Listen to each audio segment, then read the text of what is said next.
a point in life where when you drop something, it's just gone. You're not gonna use the energy to bend down and get it. It's good. Like if you drop your phone, go get a new phone. Like it's gone after that. Because like now I'm at the I hate this, but I'm at the age. But I'll bend over to pick something up, and I'll just feel like 3 or 4 pops. And like, whoa, what was that? Wait, you're not even 40 years old either, man. I'm not. Until all it happens. And so, so I don't want you any more complaining about you. I hope everything goes well for you Friday when you go downtown and the security guards don't try to beat you up. It'll be fine. Yeah, I know that the thing's going to beep, and so it's like, no, I know, I got it. You don't have to tell me. I mean, I'm telling you, man, Friday might be a whole nother level for downtown Nashville. Now that I found out the Morgan Wallen concert's going on, I mean, they're going to start, the bars open at 10, I think. They're going to start at 10. I mean, it's going to be all day long. Bridgestone, and if the Preds win, they might need a new roof on Bridgestone. Well, I see. This is what we'll do. We'll do the show. We'll just do the show at Bridgestone on Friday and get everything started because the party starts with Chase and Big Joe. Right. We all know that. So we'll do that, and then we'll just go down Broadway and just bar hop before you leave. That's it. Perfect. Yep. Yeah, and then, we'll get everybody going in the Pred spirit. Technically, doesn't the party start for you guys tomorrow at Omni? Well, that's true. Good job. That's the check's in the mail for you. You start, with breakfast. Yeah. Good start to the day, and then, Friday goes on with the party. Yeah, that's right. Get downtown and kind of get it going and kick it off. The party's still alive. 36 hours. Chase, we got a time on that hockey game? No, not yet. And see what we could. I'll let you know when. Hang on. Hey, let's see real quick. Let's see, Gary. Let's see. Call him. I will. Actually, call us. I will. I'll call him. We'll see. Hey, Gary, it's Chase. Why is my phone ringing back here? You know a time yet? Oh my goodness, God! Can you imagine if they win Friday, then win on Sunday? I'm assuming it'd be Sunday. Yeah. Just fly back and get it over with. No, it's Sunday. Game 7 Sunday. Okay. So I like the assumption. It will be Sunday. There's not an assumption. It's a fact. Good. It will be Sunday. Yeah, I like it. We know the days. We just don't know the times. Can you figure out the time before 11 o'clock? I guarantee it's going to happen. At 11:01, it'll come out. Willie will come on the air from the bus. Well, guys, we know what time it is. Mm-hmm. Hey, how's my Mets doing?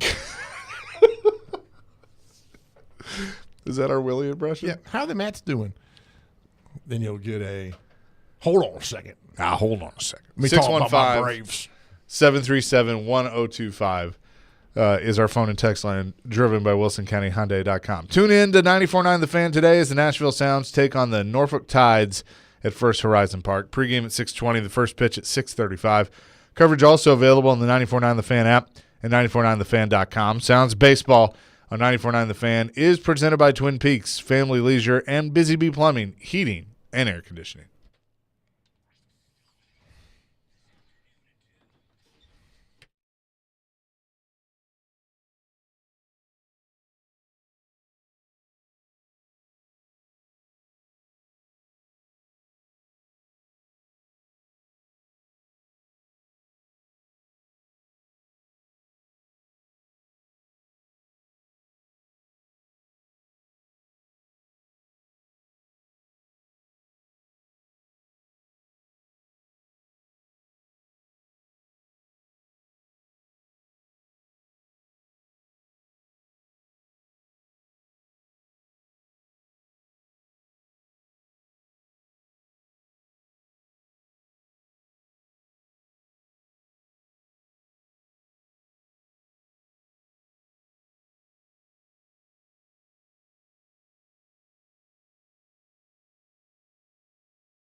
Chasing Big Joe, 102.5, 106.3 The Game here on this Wednesday.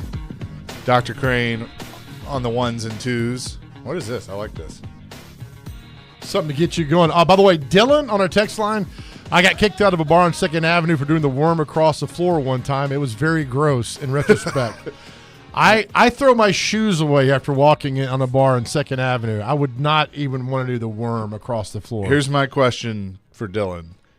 How much liquid courage had you had at that point? Right. Because I think everybody has that point they get to where it's like, hey, whatever. Text line, Justin says he thinks my George Plaster impression was Derek Mason. So Justin, no, I can't do a Derek Mason impression, but I can do a George Plaster one. Hold on a second. He says, Joe, why does your impression of D-May sound like Yosemite Sam? And Joe responds back with D-Mace. He goes, y'all were talking about Willie, and I assumed the next impression was Derek. This is what happens when you assume. That's right. Yeah. You assume. It was George Platt. Now, hold on a second. Now, I've been doing this for 25 years. Now, only time I got mad at Willie was a few weeks ago when he didn't get my dry cleaning. Now, I was mad at him for that, but I've forgiven him since then. Well, you got to sometimes forgive in the bottom of your heart, George, because, that Guidepost magazine I brought you one time over at Lipscomb, we read it, talked about forgiveness, and that's what we got to do. We got to forgive people. And if you're not forgiving people, George, what you're doing, then why are we even around here? So y'all have a good day. Have a good day. Told her ball club. Got a good player. D-Mace, good player. My favorite with Fisher is when we kept calling Jared Cook Cookie. And one time he did that, and I had no idea what he was talking about. Oh, a cookie's got to get open. I'm like, what are you talking about? And I was like, oh, Jared Cook. Because he'd never done nicknames before. So he's going to be on the show tomorrow. I want to ask him about one of my all-time favorite press conferences was 2006, because you remember they drafted Vince Young, McNair was gone, Billy Volek was still here, and Billy Volek was assuming he was going to be the starter. Well, then they signed Kerry Collins, and so Volek gets pissed off, wants a trade. Yep. They end up trading him to San Diego, I think. Yeah, San Diego, I believe was right. And Fisher does this press conference, and you can tell he's mad, and he's going through it, and that was when I think he said, I don't deal in hypotheticals. I mean, he had a lot of different ones, but he said, there was an assumption, and that just didn't sit well with me. He kept saying, that didn't sit well, and I loved it. I was like, he was so mad. I'm trying to Volek. think. Did I catch Volek at the airport? If I remember, I got the soundbite. I think it was. And then he got he was mad they signed Collins. Yeah. And Volek kind of snapped and said he'd been lied to because he had been promised the starting job. He was at the airport going to San Diego. I'm almost positive. I mean, that was 2006. Yeah, but look, newsflash for you. And I know I like Billy Volek, but he wasn't a starter. No, he was a backup. Capable backup for the Tennessee Titans. I mean, he came, and I felt so bad for him because remember he came in and he lit up the Buffalo Bills in 2003 in that game, and then he didn't go to the post-game press conference. Where is he? And his spleen had ruptured, and he was in bad shape. He had to go to the hospital. That's when they re-signed Neil, right? That's right. They brought Neil off the couch. Exactly right. So a funny Billy Volek story. After he gets shipped off to San Diego. And so I guess he was backing up Rivers, right? Yeah. So Rivers gets hurt, and he's playing – I can't remember if it was in the game or whatever, but he's playing in the game against the Titans here. It's his first game back here. My dad and I are at the game, and we somehow got good seats, so we're right pretty close to the Chargers bench. And he his first or second pass, he throws a pick. And so I yell out, "Hey, Volek, glad you found a Titan this time." He turns around and gives me the one finger salute. Oh my goodness! Did you laugh? Oh, I laughed my ass off. I was in college, okay. Did your dad try to fight him? No, he laughed too. like how- He kind of looked at me and goes, "You kind of deserve that." Said you earned that, pal. Yeah, you heard that. Yeah, no, you are number one for that comment. Oh my But, goodness, yeah. Billy Vol. It's just funny because you forget about that stuff, and then you read about it. And remember, it's like it happened right now. But we could get on the list of Titans backup quarterbacks. It's like, what? I mean, Gabbert and Matt Castle and Billy Volek, Kerry Collins, Vince Young, the whole dynamic there with those guys. Matt Rusty Mock. Smith. Matt Mock is a great trivia question because he started one game. And that was the Jacksonville game. Remember what happened that game? What happened that game? I just remember him starting. That's the game Pac-Man lost his mind down in Jacksonville. Yeah. And the team tried to subdue him. Fisher was yelling at him. I mean, it was awful. That was 2009. Five. No, 5. Yeah. Last five. game, 2005 season. And they just given up after Yeah. that.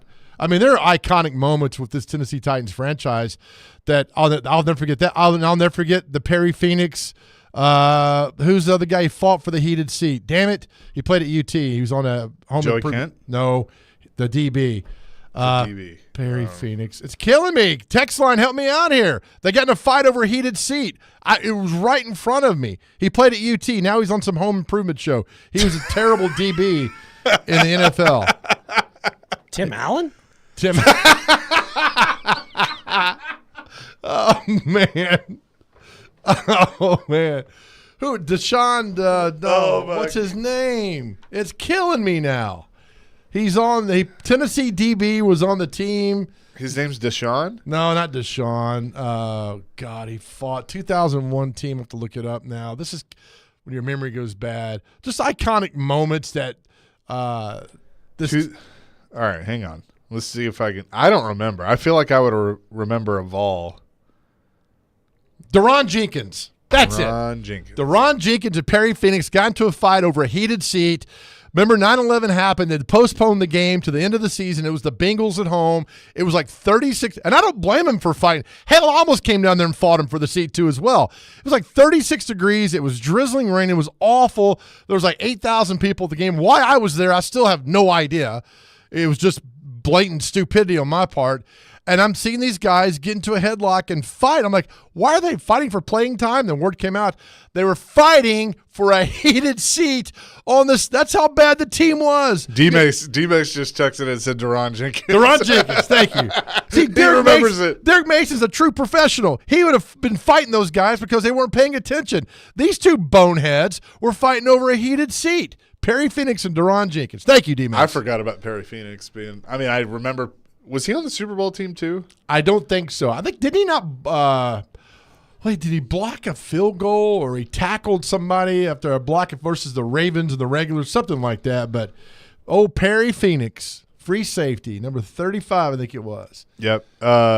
Perry Phoenix was a Titan. He was on the Super Bowl team. Was he? Yeah, he was here from 98 to 01. He split time in 01 between here and Carolina. Oh, okay. Yeah. Left an indelible mark on the Tennessee Titans / I remember him. Like he was It's the alliteration. Yeah, Perry Phoenix. Yeah, probably. Yeah, Perry Phoenix like that with and then Deron Jenkins was terrible. I mean, it was just He made more plays than Yancey Thigpen. Chris Sanders told the story one time. It was great about Yancey Thigpen had like a $15,000 fur coat on, white, and they were doing autographs, and some guy approached him with a Sharpie, and they said he did like a Karate Kid move on him, like got the kid because he didn't want that Sharpie getting near his fur coat. I was like, that's the best move that Yancey Thigpen ever did in Nashville, was getting away from that kid who tried to get an autograph with his Sharpie on his fur coat. You know what's funny about Yancey Thigpen? He took Derek's number because Derek was 82. How dare him? Did he pay Derek? I don't know. Derek, did he pay you? Give me $5,000. I think Derek he's texting, so he's listening. I think what I remember Derek telling the story is he showed up in his locker one day and he had 85. Like, sorry, it was Derek. just kind of like, nope, you don't get to choose. Oh, that's like we had what Predator player we had on. It's like, why do you wear what number? He's like, I just showed up one day and was in my locker. That's what it was. I was like, God, so you got a lot of input on your jersey. I did a Preds insight or a Preds profile for pregame one day. so I was really excited about this too. So I went throughout the locker room and I was like, "Why do you wear a number?" And half of them were like, "It's what Pete Rogers gave me." Like there was no like special connection or anything. It's just what Pete gave him. All right, we'll come back with What Day Is It and Celebrity Birthdays. It's Chasing Big Joe here on this Wednesday. We're presented by the Omni Nashville Hotel, and also join Cromwell Media along with local athletes and musicians at Hermitage Golf Course on June 20th for the 615 Open. Make a difference while supporting Souls for Souls. Every $20 raised goes to a new pair of shoes for a local child experiencing homelessness. Sign up to play or sponsor at 615open.com.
Chasing Big Joe, 102.5, 106.3, The Game. Yeah. Little family tradition, Hank Jr. Had fun at Hank Jr.'s bar on Sunday before the Preds game. Appreciate them for having us. God, I love Hank Jr. I mean, his songs are just fantastic, man. My dad knew his son, Hank Sr. Hank the third. Hank the Third's good. Yeah. Yep. Family. Yeah, man. Oh, I'm giving you your moment. Thanks. I need those moments. Hank Jr.'s good for some karaoke too. Oh, that song here too. Yeah. Whiskey Bent and Hellbound's one of my go-to. You know, I love to read autobiographies, and one of the best ones was about Joe Montana, something that Joe Montana talked about with Ronnie Lott. When they played Monday Night Football, Ronnie Lott would come in the locker room for the game singing, "Are you ready for some football?" singing the Hank Williams song. And people would just, the locker room would just explode, like start bouncing to get out there. So every time I hear Hank Jr., I think about Ronnie Lott and I think about football. It all goes back to football, Chase. It does. It always comes back to football. That is for sure. With that, let's get into what day is it and celebrity birthdays. Okay, today, gentlemen, for the, list here of what day it is, we have Couples Appreciation Day. We have Bread Pudding Recipe Exchange Day. I'm just going to call it Bread Pudding Day. Executive Coaching Day. That's something pretty cool. We do it all the time here. Yep. Great American Grump Day. That's not cool. Sometimes that's me. Frequent Flyer Day. That's the people that Big Joe says have problems getting nice things on airplanes, but it's neither here nor there. International Workers Day. We also have Keep Kids Alive to Drive 25 Day on the bus for school. So make sure you stop for all the buses. Law Day. The Lei Day, you know, the little flower things they give in Hawaii. Those things. They call them lays. The lays. Is that what that is? Thanks for clarifying. You're very welcome. We also have National Chocolate Parfait Day. Big fan of that. Let's see, May Day, May the 1st. National Salad Day and New Homeowners Day. Nice. I'm going to say this about being May Day, May the 1st. If I see that damn Justin Timberlake, it's going to be May meme one more freaking time, I'm so over that. Yeah, right? And he had a tweet that said, "Hey, guys, it was supposed to be me, not May. It's going to be me." And right. We get it. Okay? It's old, not funny. It is old. All right. Time for celebrity birthdays. Dr. By the way, Crane, can I tell real quick? Yeah. This is what we were going to do yesterday, and I hate that we didn't have the opportunity to do this. So I wanted to keep the tradition alive of celebrity birthdays. Yeah. And so we had two people that called in, and they were going to compete against each other for Morgan Wallen tickets. And literally, as we're about to do it, the power went out. So we couldn't do it. Yeah, I finished up with what day it is, and I was like, all right, Chase. And then, boop. I was like, oh, It was gone. Man, It was done. that's all right. So celebrity birthdays. All right, first birthday today. He lives down here in Nashville. Tim McGraw. How old is old Tim Smith? I just saw his concert. It was very, very good. Tim Smith is 61. 58. 57. How dare you, 61? Okay, sorry. We do that. Movie director Wes Anderson. Wes Anderson, 62. 77. 55. Actress Julie Benz. Don't say it. Julie Benz. Don't say what. Never mind. Okay, good Julie Benz. 48. 54. Oh, she was Dexter's wife on the TV show. Okay. How'd you say, Chase? 48. I said 54. 52. She's 40. She's 52.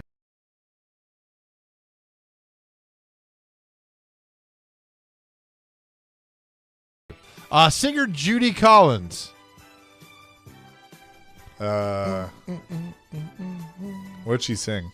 She sang a lot of great songs. That really helps me. Thank you. Judy. First of all, go by names. Do you know anybody your age named Judy? No, I mean, I'm going to say older. 73. Okay. I know a Judy. She used to make really good, casseroles when I was a kid. Very good. All right, so she's dead. No, she's alive. Oh, she used to? She doesn't make good casseroles anymore? I haven't seen her in a while. Well, that's your fault. 68. She's 85. Maplewood High School graduate Rita Coolidge. For those who didn't know, the great Rita Coolidge. How old is she? Does she sing "There's Got to Be a Morning After"? I think that's correct. 81. 81, he says. I say 88. 79. 2-1, Dr. Crane. Ray Parker Jr., who got sued by Huey Lewis because he stole the riff for Ghostbusters. Yep. Ray Parker Jr. 77. 83. 70. Who you going to call? Not Dr. Crane. Let's see here. Singer Tina Campbell of Mary Mary. How old is Tina Campbell today? Tina Campbell is 69. 56. She is 50. The talented singer, producer, J.J. Dubin. How old is he today? 18. I'm gonna double down with 18. He is 18. And Chaser, your friend Ashley, how old is she today? 29 and holding. 29 and holding. I was Yep. going to guess 24. 26. 26. There you go. I don't know. Anyway, Dr. Crane, you went 2-1. Thank you. May 1st, birthdays. Only one that matters is my son. Happy birthday to my boy who I love more than life. All right. Happy birthday, JJ and Ashley. There we Our go. people we know. Hey, as we leave the show, to our guys out there, listen, if you need to talk to somebody, please on your cell phone, dial 988. If you're struggling, that's okay. We're here for you. We got you. Reach out to us. We'll talk to you anytime. Again, God put you on this earth for a wonderful purpose and that you are tremendously loved. Please know that, all right? Please know that we love you and we need you here. Amen to that. Peace, love, rock and roll. Stick around. Caroline, Willie, and D. Mace, including Willie's reaction from the bus, is next. 102.5, 106.3, The Game.